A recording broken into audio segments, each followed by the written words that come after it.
Hello, friends. Hello, friends. A tradition unlike any other. Oh, my goodness. In your life, have you seen anything like that? There it is! Adam Scott, a life changer. Mashed potato! Here it comes. A quick note from our good friends at Cobra about their innovative new family of LTDX drivers, fairways, and hybrids. The LTDX woods feature power core technology, which lowers spin and delivers powerful ball speed upon impact. To ensure the new LTDX line is able to optimize performance for all types of players, it's available in 3 distinct models. The LTDX LS is a low spin model designed for skilled players with faster swing speeds. The LTDX Max combines maximum stability and maximum draw bias. Thank you very much. And the LTDX is the perfect blend of both, creating the best combination of low spin and maximum forgiveness. For more information about the LTDX line, visit www.cobragolf.com.au or try one for yourself at your nearest golf shop. This is the 19th Tee podcast. Kieran Marsh, Nathan Drudy back with you for another week. I was trying to remember, Drudes, before we hit the record button, whether this was number 3 or 4 for a gentleman that I had the pleasure of following around Nudgee Golf Club last Sunday afternoon when he put himself right in the fight. A guy who's absolutely the original 19th podcast, day ones, as the kids call it. I speak, of course, of our man, the wizard, Justin Warren. Wazza, welcome back. Boys, it's great to be back. It's been a bit of an effort trying to get this lined up for the last few weeks, but it's finally happened. So it's good to be back. We got there. It was a little awkward because obviously we essentially had it locked in for last Monday evening, and then you almost did the perfect ride in terms of winning the tournament. And we ended up having to speak to your landlord essentially last week. So it was a bit of an awkward change last week. Maybe we start there. Stuff the PGA Championship. Let's talk about the one that you're in a playoff. How do you, probably 2 weeks on? I mean, I had as I said, the privilege of walking around with you. I don't want to take any credit, but I kind of feel like I turned up at the 10th and you hit like 4 straight birdies and we're dropping them from everywhere. So I don't know if there's any correlation in that, but you seemed like you're in a really good place out there at Nudgee 2 weeks ago. Yeah, I mean, I guess we played there earlier in the year, so I was pretty familiar with the course, and I played solid there at the start of the year. I think I finished 4th from memory, and I started the last round, I think 6 back from Quayle, and kind of closed that gap pretty quickly as well. But then bad back nine and whatnot, and Quayle played some good golf, meant that I fell back to 4th. But yeah, I mean, I obviously felt comfortable going into the week, knowing the course. It's a very tricky course, and with the way the wind was and the setup, it was pretty tricky. And I honestly didn't think that the winning score would be, what it was. But yeah, I just had really good vibes around that joint, and it was just, I've been playing really good, for the last 6 or 7 months while I was in America, and then coming home, I had a solid start at Moona Links, played decent there, and so just was really confident going into Nudgee, and didn't really have my best stuff for a lot of holes, but I made a lot of birdies, which helped a lot, especially out there in that wind. But yeah, that Sunday, kind of, I just went out there. I spoke to my coach, Gary Barter, the night before, and he just said, just go make some birdies early and get after it and see what happens. And I started hot, kind of got a bit, I won't say cold through the middle there. I had a bad 3-putt on 9, but once you kind of turned up there on the back 9, I smoked the drive down 10 right into the middle of the green, and left my eagle putt kind of right in the jaws, and then boxed about a 50 footer. You saw that, Marshy? Comfortably. Yeah, 50 to 60 footer from the right fringe, kind of over the elephant's back on 11, and then a bad wedge shot on 12, but hold like the 20 footer from the fringe straight after it. So I kind of knew at that point that I was probably going to be right there around the lead. And then 14 was playing pretty tough, but I had a good look there. 13 as well. 13, 14, I had 2 good looks. Didn't hit my best putts, but weren't too far away. So I just kind of was riding the wave, just keep it rolling. And then 15 was playing a little awkward with the way the wind was, and I ended up making a soft bogey there. But I knew with the way the course was playing that it wasn't giving up too many birdies out there. So I had a good look on 16, left it short.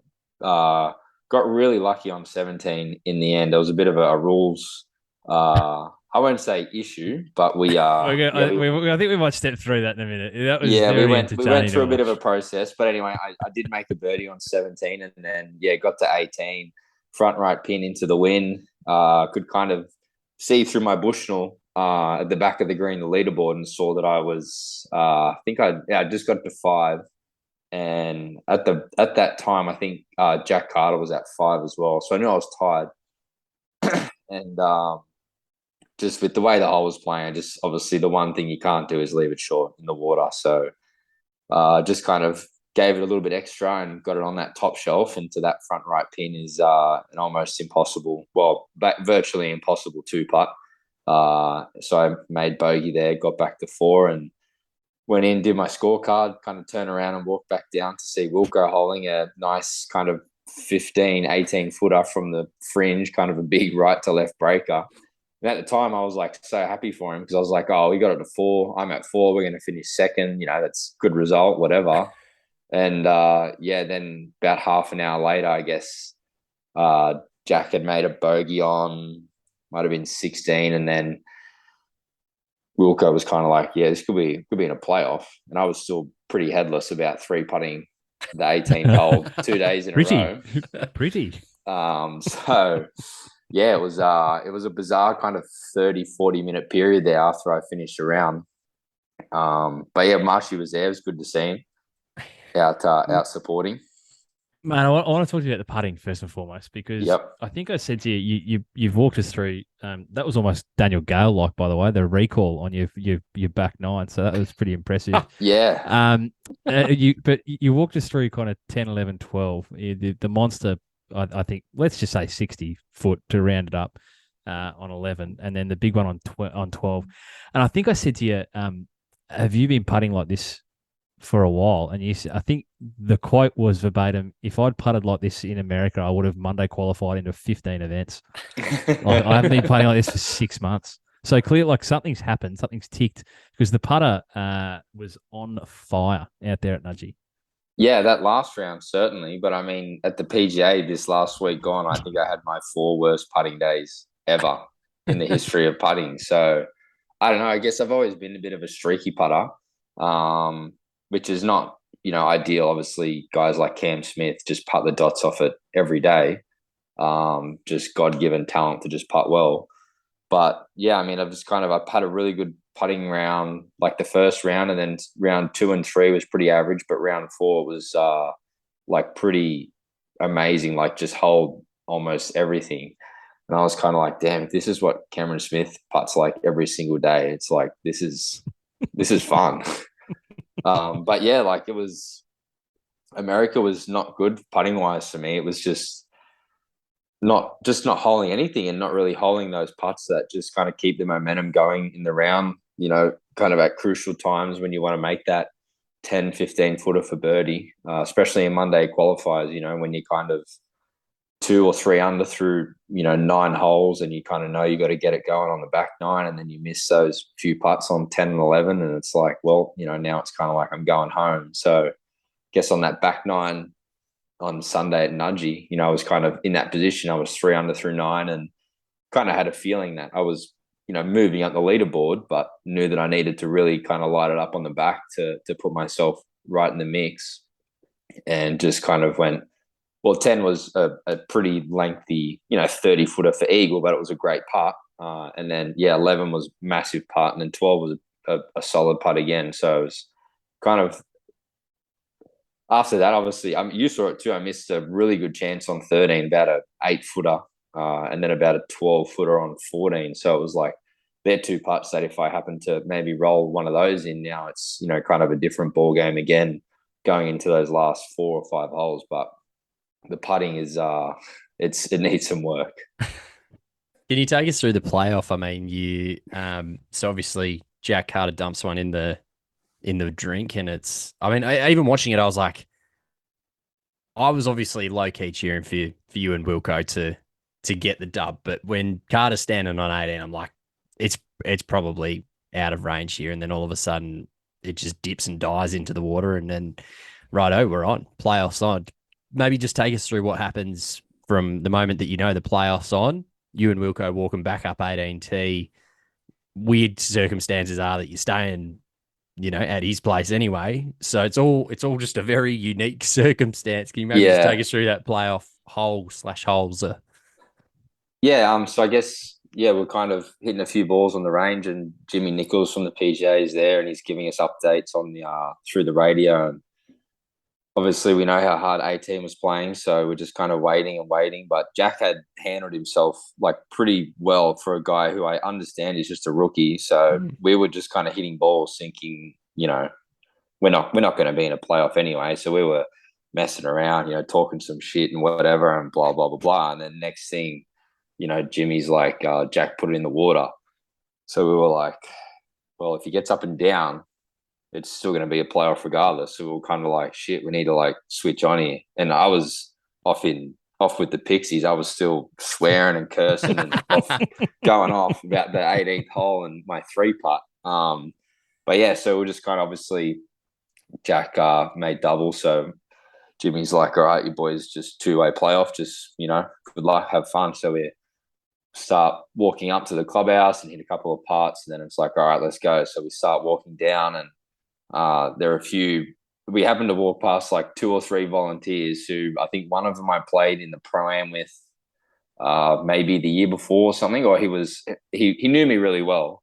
So the other couple as well, they were all like, yeah, good luck, Justin, play well. And Wilco's like, fuck, what about me? Like he's the guy from Brisbane, and I'm like from Sydney and don't really know anyone at Nudgee.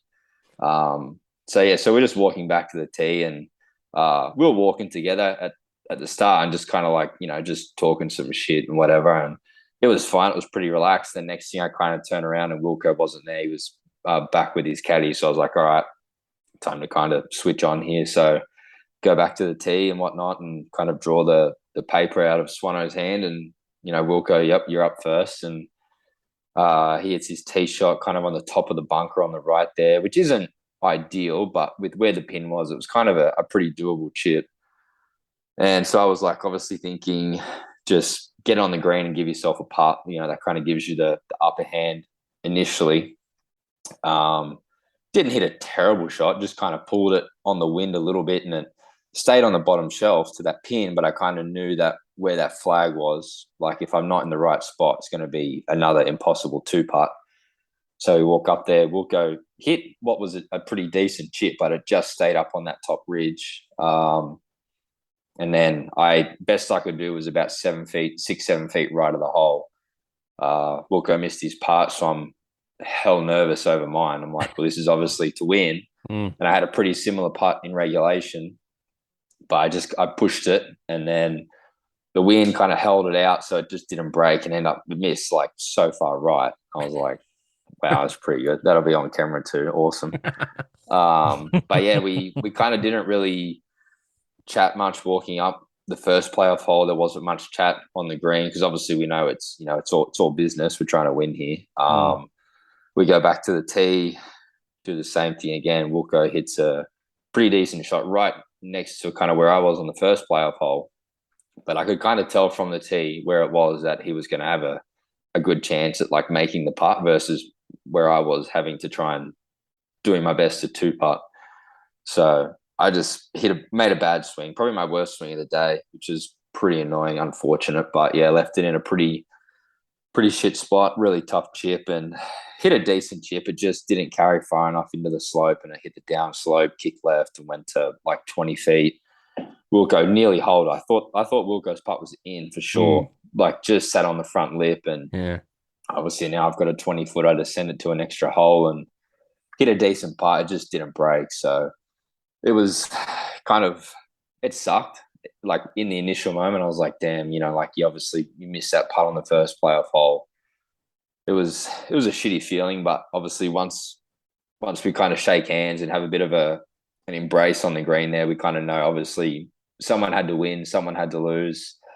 it was a very awkward dynamic in that I obviously was staying at his house that week, which was a very last minute kind of thing for me. He helped me out big time there.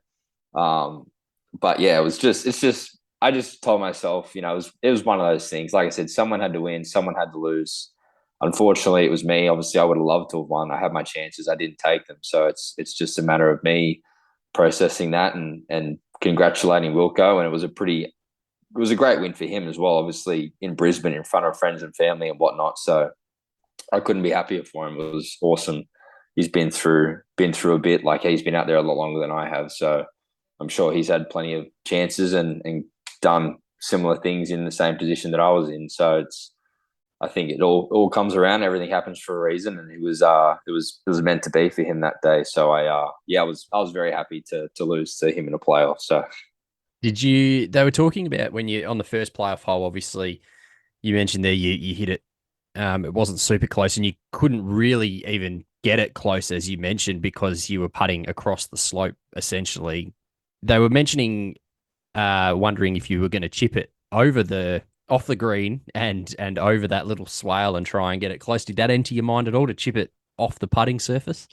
not the chip, but definitely the putt. I mean, in the playoff, obviously, I was nervous and whatnot. So did I have the balls to chip it? Definitely not. It would have been one of those shots where if I off the putting surface with how firm they were, like, if I slightly thin it or, kind of bounce the club a little bit and whatnot, like, I could just look like a complete idiot and really mess it up. So I had looked at it and I thought about hitting the putt straight up over the top of the ridge and trying to get it up into the back part of the next slope or whatever you want to call it, and have it come back down towards the hole, because I kind of had to do that in regulation from the top shelf. But I just thought, if I was trying to absolutely hole it, then yes, that was probably the only way I could have holed it. But seeing where Wilco was, I kind of, obviously thought Wilco's got a really tough putt. So, I mean, all I got to do is just give myself as good a look at 3 as I can and just, back myself to make a 6-7 footer. Because from where I was, if I go left to the hole, the thing's going to break so far to the right that it's going to go 7 feet right. And if I aim right at the hole, it's going to end up in the same spot because it's like a much straighter putt going right. So I thought either way, I'm going to have a 6-footer from right of the hole, whether I hit it left up the slope or right and go a bit straighter. But I certainly couldn't have chipped it. I just didn't have the balls in that situation to do that. It was just too risky. I would have loved to go back and maybe hit the putt and hit it kind of up into that back slope and just see what happened. But it's also one of those things where it's like, in the moment I made the right decision, I think, and I gave myself the 6-footer that I wanted to win, and I didn't make it. So, but yeah, that ain't the green. It's something else, I have to say. It's pretty brutal. It looked like it on TV. You did say. You said it under your breath, a little bit over your breath, to be fair, walking back to the clubhouse after you played it. So I think it was certainly over my breath. Well, don't worry about it. Speak your mind. Can you confirm or deny that the following day, playing a practice round out at Royal Queensland with Wilco, when asked by one Aaron Pike whether or not you two were playing for cash, your response was, "I already fucking gave him 20,000 yesterday." I can confirm that is that is what I said. Yeah, no, I think it was more along the lines of, we're playing for the 20K that I gave him yesterday. Okay. Brilliant. Yeah. Okay. Yeah. Whichever version of that it was, it sounded an awful lot like you when Wilco told the story. That was just a little jab, but just a little jab. It was Wilco's. He's a legend, so we've got pretty good banter. So he knows just taking the piss. In all seriousness, though, I will speak a little bit about, obviously, your trip through the US shortly, but I wonder what process you go through to park something like that. Like, there's a difference between probably not playing well over 4 days and being disappointed, as opposed to getting yourself into a playoff in a genuine position to win and being disappointed about that. Like, they're 2 different disappointments. But I suppose my question being your experience through the last kind of 6 to 8 months of going through a bunch of Monday Qs and a bunch of, Q schools, the ability to just park something and have to move on quickly. Like, what have you learnt about yourself in that process? Because you have to, it's like golf, you don't really have an option. That's just, you got to turn up on Monday and reset and go again. Yeah. Yeah. I think golf, what I've learned, particularly, like you said, with my experience the last 6, 7 months in America, is that it's such a unique sport in that it's very easy to get caught up in like all the like what ifs and should have, could have, would have, and I was very much in that mentality for a really long time. And I was even doing it the other day after Nudgy. But I think it's become a lot clearer in my head that it's a sport where you're always going to lose a lot more than you win. Obviously, Tiger is probably the exception to the rule. But it's just one of those things where you can sit and dwell on it and think about all the putts you missed and, all the bad shots and the bad swings and blah, blah, blah, blah. But I think at the end of the day, you just have to know that, golf is brutal. The game doesn't owe you anything. And when you get in situations where you get the bad bounce or you lose the playoff or whatnot, it's just take it on the chin and just keep on going, because maybe one day it's going to fall your way. Just maybe like in Wilco's case at Nudgy, he said to me that, he's been in situations where he's doubled the last and got into a playoff and then lost the playoff or something similar along those lines. So it's a brutal sport. It takes no prisoners at all. And it's just one of those things where you just got to keep grinding. The playoff, I lost the playoff, it ended, and then I had to go out to Royal Queensland on Monday and get ready for another tournament. So it's, when you do have something like that the following week, I guess it does make things a little easier to kind of just move on quickly and forget about it. Because obviously the PGA, big week for us. So had a new job, a new goal, something new to focus on. So I woke up Monday and just thinking about that. But, I guess some things kind of dwell on you a lot. You think about certain shots and whatnot, but it's so easy to do that. You just have to try so hard not to. I kind of sat back and thought about it, and I remember that halfway through that third round, I was like 4 over for the round and 4 over for the tournament, and must have been like pretty close to last. So I just said, look, you did a phenomenal job to get to where you did, because I had 3 under my last 6 in round 3. And then played really great the last round in that win to get to where I did. So positives is what you got to think about in those situations, and that's just all I try to do, and take those positives into the next week. So fast forward to the week just gone, it probably, and I'm keen to get your thoughts having played in it. It felt a little different viewing it, right? It felt like probably the biggest tournament we've had domestically here in Australia for some time, and that's probably, I think, by virtue of COVID, makes everything feel so long ago. And it probably wasn't all that long ago that we had great fields like that. But the galleries, I think the buzz that was around Brisbane and lead up to that event, the homecoming of a lot of guys who hadn't played here for a long time. How did it feel going in, and what was the experience like across the 4 days out there at Royal Queensland? It was awesome. I think I played my first PGA in 2019, so pre-COVID.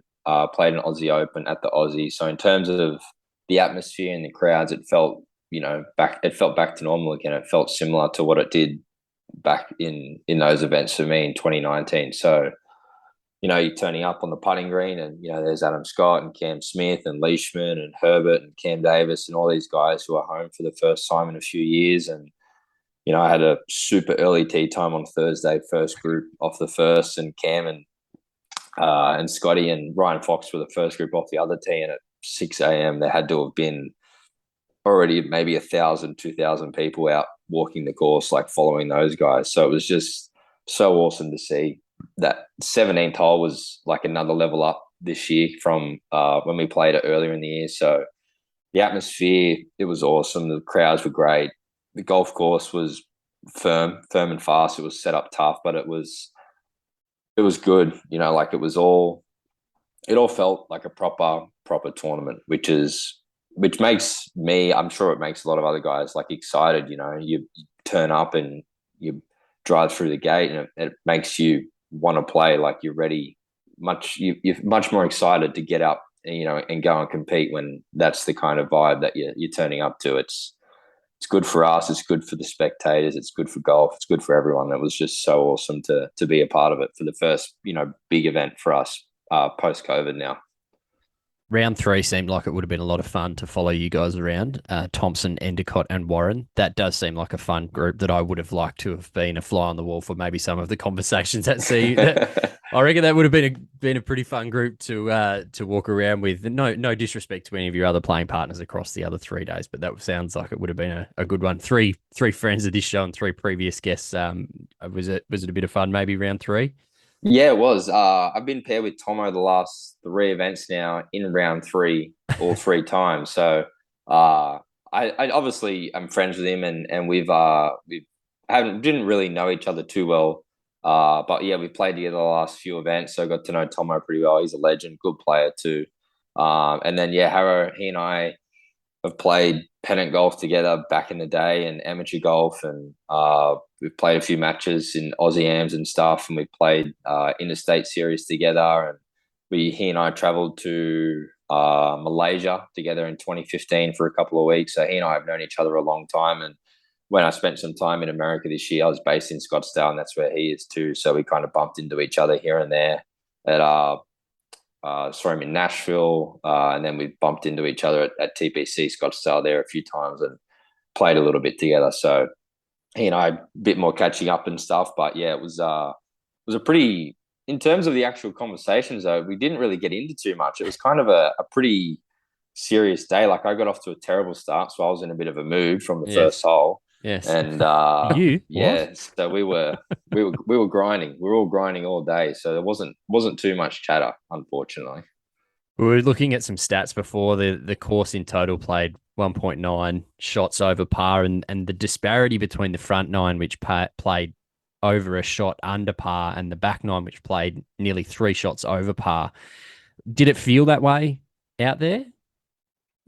Yeah, definitely. The greens on the back 9 are just like a different level of difficulty compared to the front. I mean, you got 2 par 5s on the front, which are, 7 was a new tee, so it was a little longer, so definitely not as gettable as last year. But 7 and 9, two par 5s. You got 1 and 2, kind of shortish 4s. So it's front 9's definitely more scoreable, but the back 9, the scores are still there, but it's just the greens are so much trickier, and I just think so many guys find themselves like just on the wrong side of a few greens and a few slopes and whatnot. It just makes it so much trickier, and you can just find yourself in a lot more trouble on that back 9. It's just so easy to just rack up a few bogeys, and next thing you know, you sign for like a 40 on the back 9. So certainly don't think I was the only one in that boat. No. Let's take a look ahead, Wazza. Obviously, the return of the Australian Open. It's a very special tournament, a ridiculously rich history in this country, and we've probably spoken in chapter and verse about how much it's been missed in the last couple of years. So, be special to be a part of, I suppose, its return, and special again to be playing back down on the Sandbelt, I imagine, this week. Certainly, yeah. It's similar to last week. It's got that vibe already. Even on Monday, it's nice to turn up, and there's grandstands, and there's kind of a bit of a pretty serious vibe about it, which is good. Like I said, it makes me excited to want to play. So it's certainly good to be down on the Sandbelt. I can't tell you how pure. I played Victoria today. It's next level. It is in such good condition. It's phenomenal. I'm playing Kingston Heath tomorrow in the morning, so we'll see how that's looking. But I don't think there's a bad golf course down here on the Sandbelt. So it's going to be a great week. It's just one of those things. It's an Aussie Open. It's your national open. It's my second one. I was fortunate enough to play my first around my home track a few years ago, so it's obviously a little different for me. But it's my second one on the pure golf courses. Good field again. Obviously, all those guys are hanging around for another week to play, which is good. And maybe the addition of a couple others as well to make it even stronger again. So it's going to be a really good week. Really looking forward to it. I think there's probably some obvious answers, but I suppose the unique challenges presented by the Sandbelt Wiz. Like I saw a video there today. I think it was off the back of 17 at Victoria, literally adjacent to the green. You're in, ankle high, shin high, what looked like fescue grass, and you've got, bunker ridges that run directly off green. It's such a unique place to play. So do you have to approach it any differently in the mind in terms of a region and the unique challenges that it presents? Yeah, I definitely think so. It's, the green complexes here are very different to anywhere you'll find probably, I guess, around the world. The bunkers are cut into the greens, and it's very easy to find yourself, just happen to miss your spot by a meter or two with a mid iron in, and the greens are firm, so they're bouncing and they're releasing, and next thing you know, you roll off into a bunker and short-sighted, and it's absolutely dead. So it's definitely a golf course. It's a type of golf where you really got to be pretty much fully focused on every single shot, because you can just find yourself racking up a number real quick. The greens, obviously, I haven't played Kingston Heath yet, but the greens at Victoria today were pretty firm. Like the course overall it still felt a little bit wet with how much rain we've had, on the East Coast for the last, I guess, what feels like 2 years. But the greens are still firm. Like they're really fast, and a lot of the greens kind of slope from back to front. So it's like a place where if you're above the hole, it's almost like just trying to two-putt. So complexes are just so different. You just really have to be careful around here. Like I said, it's a place where if you just happen to find yourself in the wrong spot, you can really quickly make a big number, and that can be your golf tournament done. So I haven't had too much experience around the Sandbelt in that I've only really played Royal Melbourne, played the Master of the Amateurs there. But other than that, I've only played Kingston Heath once before this week. I've only played Metro once.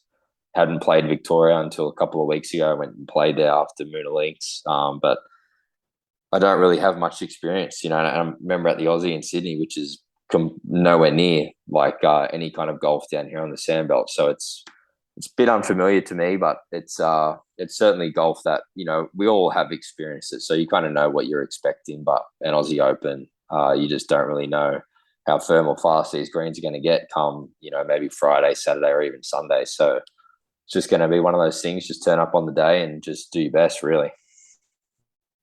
Right, we've spoken about it a couple of times, or we've kind of flagged it a few times to the start of the conversation, but obviously a big year for you in terms of your time spent in the States. It was obviously a decision you made to go over there and give it a red hot crack in terms of a bunch of attempts at Monday qualifying and then transitioning into Corn Ferry to a Q school. How do you reflect on your time overseas? Because I wonder if, despite maybe not necessarily achieving all that you'd hoped to, whether you reflect on it in total as a really worthwhile and productive trip.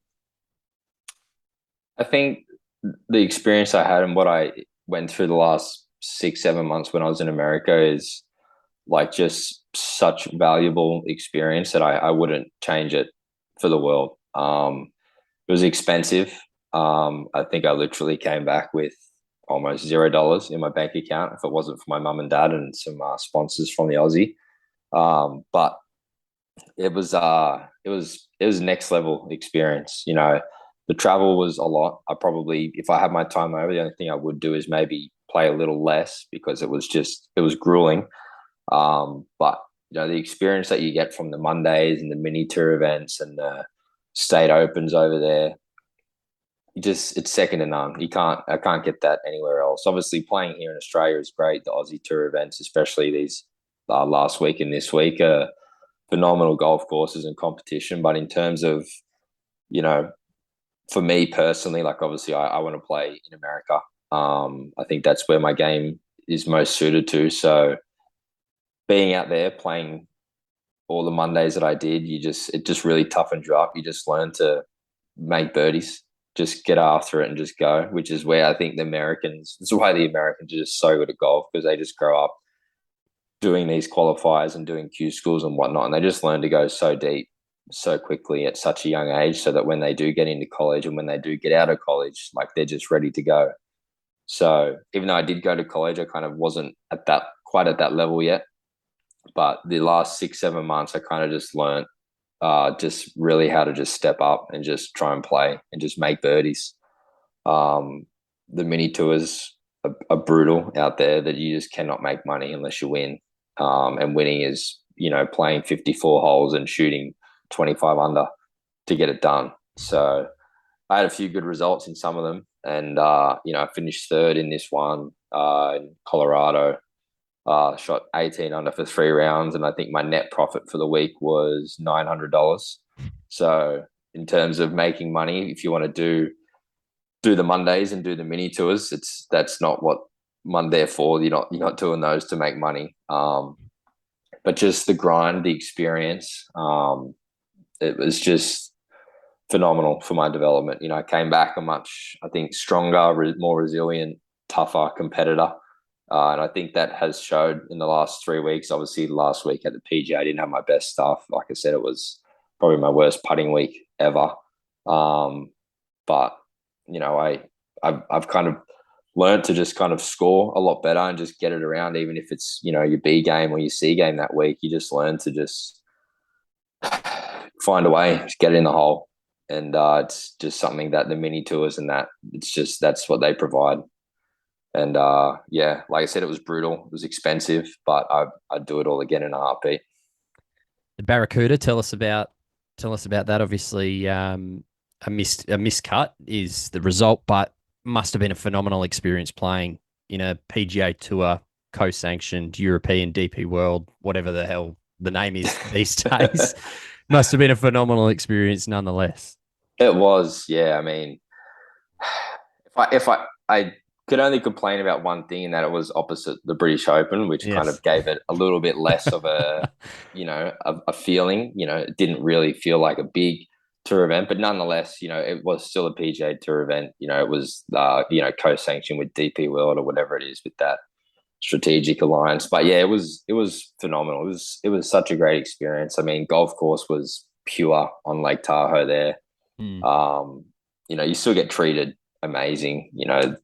Everything's taken care of. You don't have to worry about anything. There's courtesy cars, hotels, food, equipment. We didn't have the trucks there that week, but there's still someone there from Titleist with everything you need. And it was just, a next level experience. Obviously, playing the modified Stableford format was a little different. But, it's still, I guess, one of those things where I still kind of forget about it, but I'm like, damn, like, you obviously growing up as once you kind of turn pro and whatever, you're like, I want to play the PGA Tour, and I kind of forget, like, oh shit, I played the PGA Tour event this year. So, but yeah, obviously missing the cut was unfortunate. I think I ended up missing it by 2 points. That was a really up and down couple of days. I think I made 10 bogeys in 36 holes, which is, minus 10 points total. I think I finished on +5. So there was still birdies there, and I chipped in for an eagle. So it was like, that's 5 points, I'm pretty sure. So it was like, you can quickly find yourself, racking up a lot of points, which is great. Obviously, it's a little different to playing a 72-hole stroke play and whatnot, but obviously, nonetheless, it was still great to be out there playing and competing and seeing my name on the PGA Tour app, and friends and family and whatnot being able to follow along, which was kind of cool. And I think what was even cooler, which obviously you guys would know and a lot of people would know, is that it's the same place that I yanked that 1 footer in the playoff 12 months before. So it was very bittersweet for my first PGA Tour event to be the Barracuda 12 months after going viral and getting roasted online. Two-part question: was there any city/town that you went to that you were blown away by, that maybe you didn't think you were going to be blown away by or really enjoyed? And same for a golf course. Was there somewhere that you rocked up to and you went, shit, this is actually pretty sick, when you walked away from it? You know what? I've been around America a lot now, like through college and with my travels last year and this year. But I have to say, I really don't think it gets any better than like Phoenix, Scottsdale in Arizona. I know I was based there this year. I'm a little bit biased and whatnot, but it's like it's just one of those places. Like as a golfer, like it just you really just can't beat it. Like the weather is great, the golf Mhm. courses are pure. Like desert golf, yes, after a little while it can get a little boring, but just the place itself is like amazing. The food's great, everything is good. I can't say one bad thing about it. And I've been to a lot of other places. Like I still always love going to a place like San Diego on the water and whatnot. Um, but whenever I think about America and like places that I've been to, like I always come back to Phoenix, to Scottsdale. It's just one of those places where I'm like, I could live there for the rest of my life, and it's probably the only place that I could say that I would live the rest of my life in America. Um, and then golf courses, wow. Well, I was pretty fortunate that when I went to school in Little Rock, there was a golf course there called the Alotian Club, which we got to play kind of once a semester. It was like this little hidden gem, like in the mountains, kind of in Little Rock, the North Little Rock, which you just wouldn't expect, but it was like phenomenal, like the best golf course I've ever played. But this year, just off the top of my head, I remember actually, it's funny that I bring it up now. I was with the Gale Force. We Who? Sorry to interrupt, but breaking news: he has just won today. He's won the I Wynnum know. Open. I literally looked at it half an hour before we jumped on the call. I saw My- he tied the Wynnum He Open. did. Yeah, My apologies. Continue with this story, yeah, but we needed to fit that in somewhere. yeah. So I'm going to play this mini tour event. It's about 3 hours drive. I think it's west of Wichita in Kansas. So kind of looking at the map and thinking like, shit, where are we going? Like this is like middle of nowhere. And obviously I've played a few mini tour events, and so has Gailey, but I've played a few in the last, kind of 12 months now. And I'm kind of looking at it and I'm like, oh shit, like this could be one of those ones where we turn up and the golf course is just like a literal paddock and just not good. It's just set up to be just not, it's just set up that I'm like, all right, this is just not going to be a good week. Just accept it now and just, whatever. But we turn up, we're in the car, we drive, and obviously we get to this town and it's like pretty rough.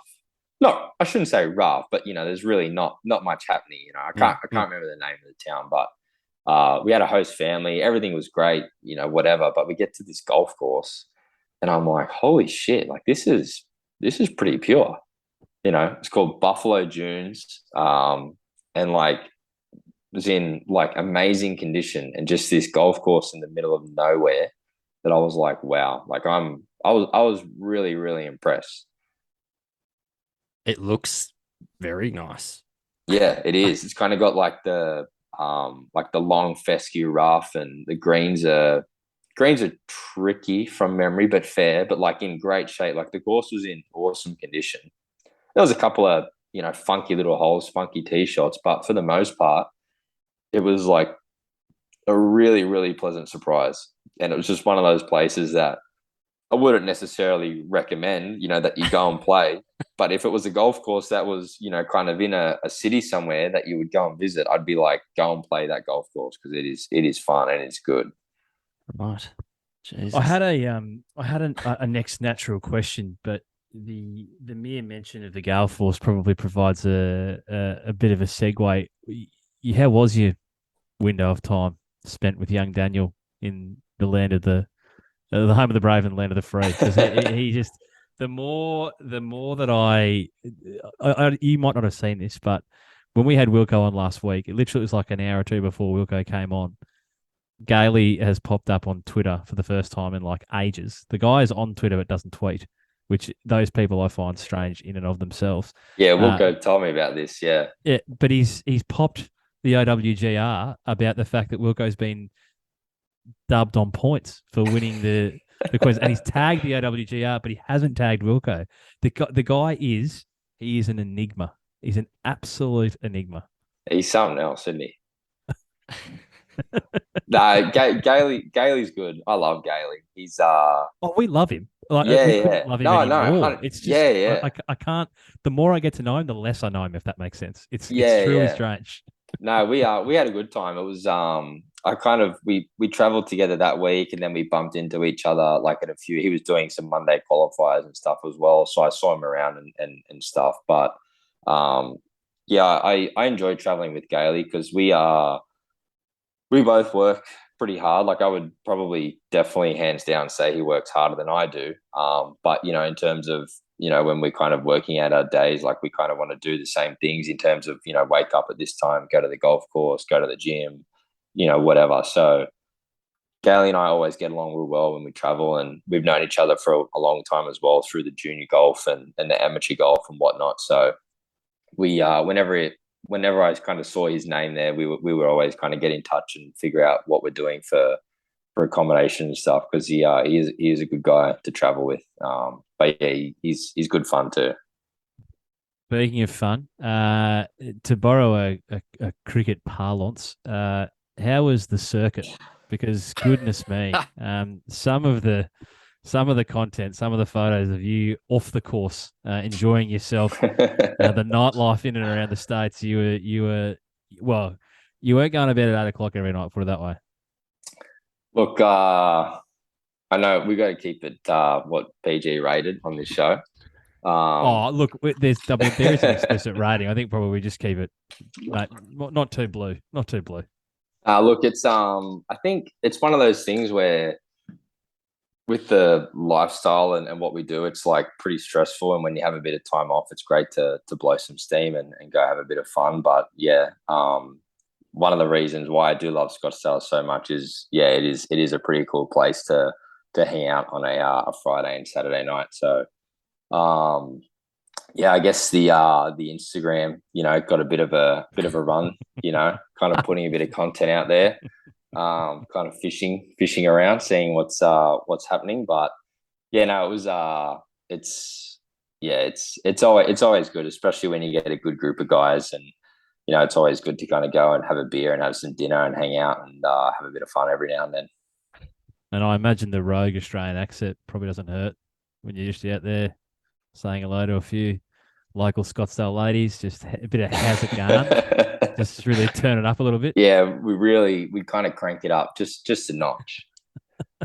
to be fair, actually, yeah, it was I guess my accent must be kind of thick, like as an Australian accent. So it's I get told by a lot of people like, oh, your accent's like really thick, and I'm like, well, they're like, does everybody sound like you? And I'm like, well, I don't really know, to be honest. Like when I hear an Aussie accent, I just hear an Aussie accent. It's like I don't really know if mine's thick. I just say like, maybe it's a bit bogan. I'm like, I come from the bush a little bit, but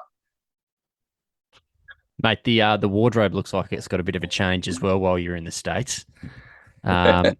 Couple of comments that I've left on some Instagram posts that I don't know if you've just missed them or if you've let them strategically go through to the keeper, but a couple of floral shirt numbers. I mean, there's one linen shirt here that I think has been given a fairly good run. Yeah, got a couple of go-tos that when they come out, you can't not get a little cheeky photo for the gram. You and Tim Hart, that photo, I love that photo. You and Tim Hart. Yeah, wow, Tim Hart. I forgot. Yeah, we had a great time there. We kind of said, we got Q school, so we'll focus. We'll do our job, do what we have to do. But yeah, I could have not show him the ropes a little bit there in Scottsdale. So we had to document it too, of course. Of course, obviously, just got to keep the friends and family back home across what you're doing. Obviously. Yeah, exactly. Everyone's always asking you what you're up to, and you just got to keep them in the loop. Absolutely brilliant. Absolutely brilliant. Probably back on a slightly more serious note, you kind of spoke about the experience around the Barracuda. I'm curious how you balance in your mind using that as constant motivation if that's where I want to be, but also not allowing yourself to get too frustrated that that's not quite where you're at on a weekly basis. Because I imagine it's probably easy to flick between both, right? Like you get a taste of it and it's great. Like it'll always serve now for you that's where I want to be and see myself on a weekly basis. But by the same token, when you're flogging yourself around Monday cues, it can probably be quite frustrating to know that I've had a taste. Like, why can't I be there more regularly? Yeah, it's like I said, it was an awesome week, and like just kind of seeing the way that they go about their business out there. It's like obviously a place where I'm like, right, this is where I belong. This is where I want to be. This is where I want to play every week. And it's a lot easier to kind of not knocking anything, here in Australia. I think they've done a phenomenal job to get the tour to where it is, this season. But, when you're waking up on a Tuesday or a Wednesday or whatever day, and even if it's just the Barracuda, it's like waking up to go and play an event like that is just like it makes life a lot easier. Sometimes it's a bit hard to get up and go play a pro-am, or whatever it is. It's just one of those things where you're just kind of going through the motions right now if you're here in Australia. And not that you're stuck, but it's like, you just maybe don't have the opportunity to head overseas and kind of do what I did this year. But, playing that PGA Tour event, obviously it was just a massive eye-opener. And I'm like, damn, this is the real deal out here. These guys go about their business a certain way, and it's a lifestyle. It's a tour that I just would love to be on every single week. And once I kind of got through that first one, I played really good in the Monday qualifiers after it. I missed a couple of them by maybe only, 2 shots here or there. And, like I said, if I had a putted like I did at Nudgee in the final round, those qualifiers, I could have got through, 5 or 6 in a row. And like, that's not exaggerating. You get a couple where it's a bit windy and the scores are a bit higher, and, you shoot 1 or 2 under and you think you got no chance. And then, 3 or 4 under ends up being in a playoff. So it's, it can be a bit defeating, when you look back and think about all those Monday qualifiers where you maybe missed a few putts here and there, and you think, where I could have got through this week, I could have played another PGA Tour event. But getting the taste of one was enough motivation for me to know that this is what I want to do. And my focus is 100% on getting there. The Corn Ferry is the main pathway to that. And unfortunately, I lost my card there for next year. But as soon as, I'll probably play the full season out here through till March. And as soon as that's kind of done, I'm going to be heading straight back over and chasing those Mondays again, because I'm ready to get after it. And so probably the natural question then, and I know you'll take this the right way, but what's the key to closing the gap between your best and worst golf? Because when you're on, I saw it in person out there at Nudgee. Like, you seem to have an ability to catch fire really and go on a great run. But I'm sure that to perform consistently at that level, it's about having a very small gap between your ceiling and your floor, right? It's not necessarily about your best golf; it's lifting your worst golf. And so, what in your mind do you think is the key to closing that gap? That's a really good question, Marshy. I wish I had the answer. I wish I had the answer, because if I did, I could be in a very different position right now. Obviously, it's just a matter of like working hard and just kind of learning each time you go out there. I mean, I think what I kind of talked about earlier is, knowing that this sport is brutal. It's hard. You're going to have bad days and whatnot. It's easy to kind of sit back and think about, these parts or that shot, whatever. But sometimes you just make mistakes and you have bad holes, you have bad rounds, and it's easy to do. So, there are some days where I may have a bad day and, I can just put it down to, it was playing tough today, and that just helps me kind of get through it. But sometimes it's like, all right, I made a lot of serious mistakes today. That sometimes it's just things that you just can't do, especially when you want to compete at a certain level. It's the best in the world. Obviously Cam Smith right now is the guy that everyone's talking about. Like, the guy is just playing phenomenal golf. He's just on a heater. Last week at Royal Queensland, kind of sitting back, and on the weekend, obviously I had early tee times because I wasn't playing too great, but what that meant was I was able to kind of sit there and watch Cam on the telecast a little bit, and obviously playing the golf course, right before him, can kind of watch him play and see where he's hitting it and what he's doing and how he's moving his way around the golf course. And it's just, I don't know if it's an ability thing, a technical thing, or what, but it's just, when Cam found himself in any kind of trouble, he just recovered so well. And obviously he has a phenomenal short game. It's probably the best in the world.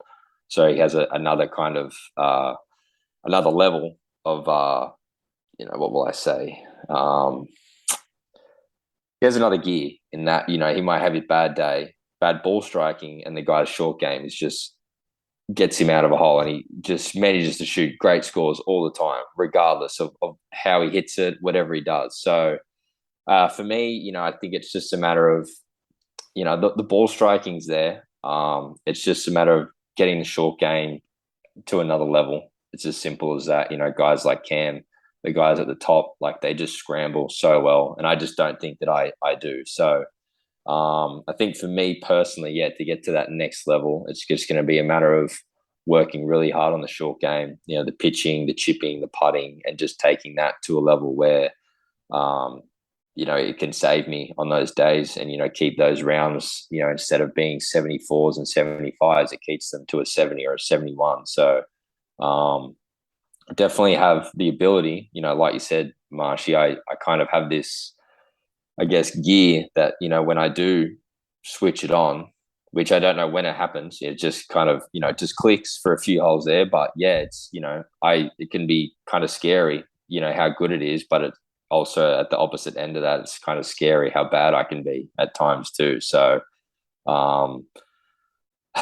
wish I had the answer to know this is what I have to work on and this is how I'm going to close that gap. But I think it's just one of those things that I just have to keep working hard and keep believing that, it's going to happen for me one day. I'm going to learn. And just the more tournaments I play, the more experience I get, the more times I can put myself in contention on Sundays playing golf tournaments, just the more I'm going to learn and understand the game and get to a place where I'm just at a level where I can compete every single week, regardless of whether it's B game or C game or A game. Well, you've been incredibly generous with your time, as you always are, particularly in a tournament week. I want to finish on one, though. You just acknowledged that you might not have the answer. The man who may well have the answer could be the one that's carrying your bag last week and this week. A man I've seen as recently as today, I think it was on Instagram, described as the Japanese Stevie. Who I imagine that's self-proclaimed. The self-proclaimed Japanese Stevie, of course, Stevie Williams. Great to see him back on a bag there for Adam Scott over the weekend.